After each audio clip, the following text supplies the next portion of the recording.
اقرار ثابت ہے. تو ان عقیدوں میں ہم کہتے ہیں آپ بھی آزاد ہیں, کوئی بھی عقیدہ رکھ لو, کیونکہ اس کے بارے میں صحابہ سے ہمیں کچھ ملتا نہیں ہے. اتنی کلیئرٹی ہے یار ہمارے مسلک میں اور جس مکتبہ فکر کو ہم فالو کرتے ہیں. ہاں نام دیوبندی بعد میں پڑھا ہے, وجہ اس کی یہ تھی کہ بریلوی بعد میں آئے تھے تو ان سے فرق کرنے کے لیے دیوبندی کیا پڑھا, بعد میں نام پڑھا. سمجھتے ہو کہ نہیں سمجھتے ہو؟ تو اسی طرح تصوف, فقہ کی اصطلاح ایک, نبی صلی اللہ علیہ وسلم کے دور میں فقہ کا لفظ کسی اور معنی میں استعمال ہوتا تھا. دین کی سمجھ بوجھ کو کیا کہا جاتا تھا؟ فقہ, جو آج کل کے اسکالرز میں نہیں ہے, میجورٹی میں, بہت سو میں ہے بھی, اس کو فقہ کہا جاتا تھا. لیکن بعد میں جو اسلامی قانون ہے, ظاہری اعمال, یہ جائز ہے, یہ ناجائز ہے, نماز میں یہ کرنے سے سجدہ سہو, یہ کرنے سے نمازی باطل, ان مسائل کو کیا کہا جانے لگا؟ فقہی مسائل, فقہ اس کو کہا جانے لگا. تو یہ ٹرم ہے. اب کوئی کہ فقہ کا مطلب نبی کے دور میں اسلامی قانون پر اس کا اطلاق نہیں ہوتا تھا, لہذا میں فقہ کوئی نہیں مانتا, تو یہ جہالت ہوگی کہ نہیں ہوگی؟ ہم کہیں گے اسلامی قوانین تو نبی کے دور میں بھی تھے, وضو کے مسائل بھی تھے, طہارت کے مسائل بھی, غسل کے مسائل بھی, زکوٰۃ کے مسائل بھی تھے, اس کو الگ سے نام نہیں دیا گیا تھا فقہ کا. تو نام بعد میں ایجاد ہوئے, تو ناموں سے کیا ہوتا ہے بھائی؟ سمجھتا ہے کہ نہیں سمجھتا ہے, ناموں میں کیا رکھا ہے؟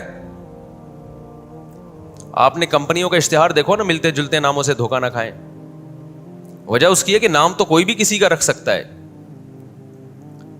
تو اسی طرح یاد رکھو تصوف کا حاصل کیا ہے کہ باطن کی اصلاح کرنا. تو یہ کام نبی کے دور میں تھا, اس کو الگ سے نام نہیں دیا گیا, نام بعد میں رکھا گیا ہے. دیکھو نبی کے دور میں سنت مؤکدہ تھی کہ نہیں تھی؟ صحابہ کچھ سنتوں کو بڑے اہتمام سے پڑھتے تھے اور کچھ سنتوں کو زیادہ اہتمام نہیں کیا کرتے تھے. بعض لوگوں نے سنت مؤکدہ ہی کا انکار کر دیا, یہ بھی جہالت ہے کہ بس 5 نمازیں فرض ہیں, سنت مؤکدہ کی کوئی حیثیت نہیں ہے. ایسے لوگوں سے الزامی دلیل سے بات کیا کریں. کوئی یہ کہتا ہے نا کہ سنت مؤکدہ سرے سے ہے ہی نہیں, اور وہ حدیث پیش کرتے ہیں کہ نبی صلی اللہ علیہ وسلم کے دور میں ایک صحابی نے کہا میں صرف 5 نمازیں پڑھوں گا, اور چند باتیں کی, آپ نے فرمایا جس نے جنتی کو دیکھنا ہو تو اس کو دیکھ لے. تو اس نے کہا کہ بھائی ان لوگوں نے, وہ اسکالرس کہتے ہیں کہ اس میں سنت مؤکدہ تو کہیں ہے ہی نہیں, صرف 5 نمازیں ہیں. تو ان لوگوں سے ہمارا سوال یہ ہے کہ اگر کوئی فجر کی بھی 2 سنتیں چھوڑ دے ساری زندگی تو کیا کوئی حرج ہے؟ ان صحابی نے تو فجر کی سنتوں کا بھی ذکر نہیں کیا. اگر کوئی ساری زندگی وطر نہ پڑھے تو بھی کوئی حرج نہیں ہے, جبکہ وطر نہ پڑھنے کو تمام محدثین فقہا وطر چھوڑنے والے کو کچھ تو حرام ناجائز کہتے ہیں, کچھ کہتے ہیں شدید ملامت کا مستحق ہے. امام احمد ابن حنبل جو امام بخاری کے استاذ ہیں, انہوں نے تو یہاں تک کہہ دیا جو وطر کی نماز نہیں پڑھتا اس کی گواہی مقبول نہیں ہے, وہ گواہی دینے کا حل نہیں ہے. کیوں؟ انہوں نے دیکھا حدیثیں ہیں من لم یوتر لیس منا, جو وطر نہیں پڑھتا ہم میں سے نہیں ہے. ان اللہ زادکم صلاۃ الا وہی الوتر, اللہ نے ایک اور نماز کا اضافہ کر دیا ہے, وہ کیا ہے؟ وہ وطر ہے. البانی نے اس حدیث کو صحیح کہا.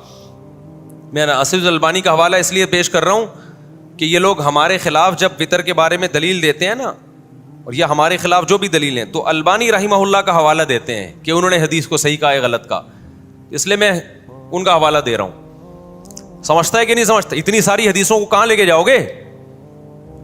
اور فجر کی 2 سنتوں کی کس قدر تاکید ہے. اور چلو اگر سنت مؤکدہ کا اسلام میں کانسیپٹ ہی نہیں ہے, کوئی کانسیپٹ نہیں ہے, فرض ہے یا عام سنت ہے, تو میرا ایک سوال ہے, فجر کی 2 رکعتوں میں ہم چھوٹی قرات کرتے ہیں یا لمبی قرات کرتے ہیں؟ بولو نا. لمبی قرات ہے نا, مغرب کی نسبت فجر کی نماز چھوٹی ہوتی ہے یا لمبی ہوتی ہے قرات میں؟ آپ مجھے بتاؤ, آپ کا امام اگر فجر کی پہلی رکعت میں انا اعطیناک الکوثر پڑھے اور دوسری میں قل واللہ احد پڑھے اور یہی معمول بنا لے, آپ برداشت کر لو گے امام کو کہ بھائی تو مغرب ایسے پڑھا رہا ہے جیسے فجر ایسے پڑھا رہا ہے جیسے مغرب؟ آپ اسے جواب میں یہ کہہ سکتے ہو کہ یہ فرض ہے, فجر کی 2 رکعت جو پڑھی جائیں گی ان میں لمبی قرات کیا ہے؟ فرض ہے. آپ یہ کہہ سکتے ہیں امام کو؟ فرض تو نہیں ہے. اگر فرض ہوتی تو پھر انا اطعنا سے نماز ہوتی نہیں. آپ جواب میں یہ کہو گے بھائی یہ سنت ہے. فجر کی 2 رکعتوں کو طول دینا کیا عمل ہے؟ سنت عمل ہے. انا اطعنا آپ مغرب میں پڑھ لیں.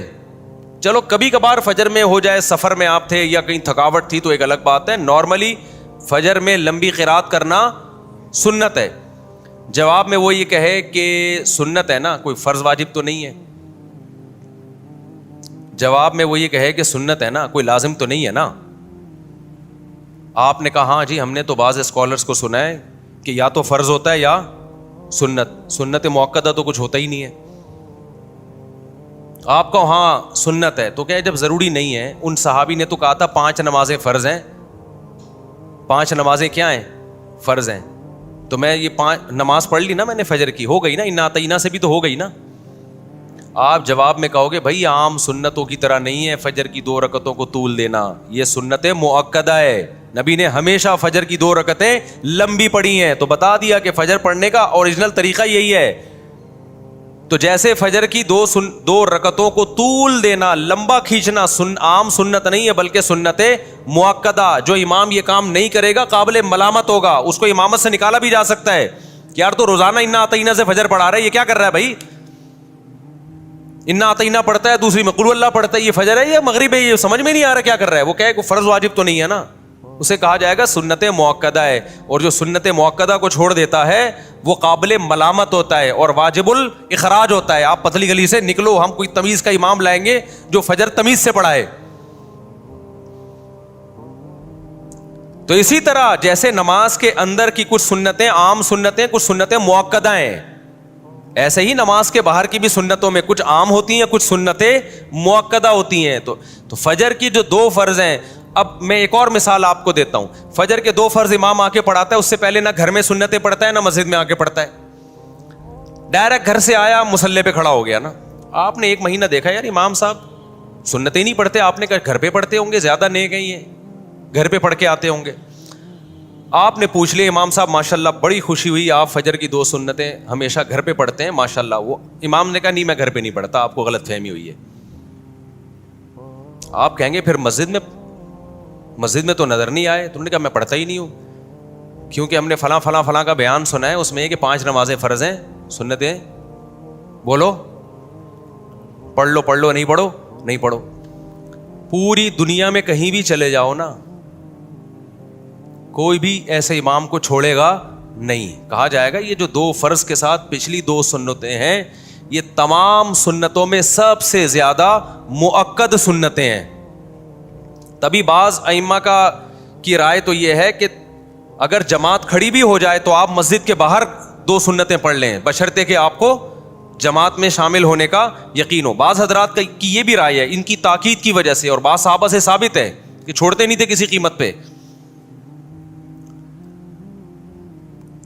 تو بس چند ایک حدیث یہاں سے ملی, ایک وہاں سے ملی, اٹھا کے پورے کلپ بنا کے لوگ کیا کر رہے ہیں, ڈال رہے ہیں. ضلوا واضلوا, حدیث میں جو آتا ہے نا کہ قرب قیامت میں ایسے لوگ ہوں گے جو خود بھی گمراہ ہوں گے اور دوسروں کو بھی گمراہ کریں گے. تو سنت مؤکدہ کا لفظ ہمیں قرآن و سنت میں نہیں ملے گا, یہ ایک ٹرم ہے, لیکن سنت مؤکدہ ملے گی, یہ لفظ نہیں ملے گا. صحابہ کے دور میں یہ اصطلاحات نہیں تھیں. بعد میں فقہائے کرام نے, علماء نے عوام میں آسانی پیدا کرنے کے لیے کہ ہر عبادت کو اس کا مقام دیا جائے تو اس کے لیے اصطلاحات ایجاد کی ہیں. نبی کے دور میں تو فرض بھی اس معنی میں نہیں تھا جس میں ہم فرض کہتے ہیں. سنت کو بھی فرض کہا گیا ہے اور فرض کو سنت کہا گیا ہے.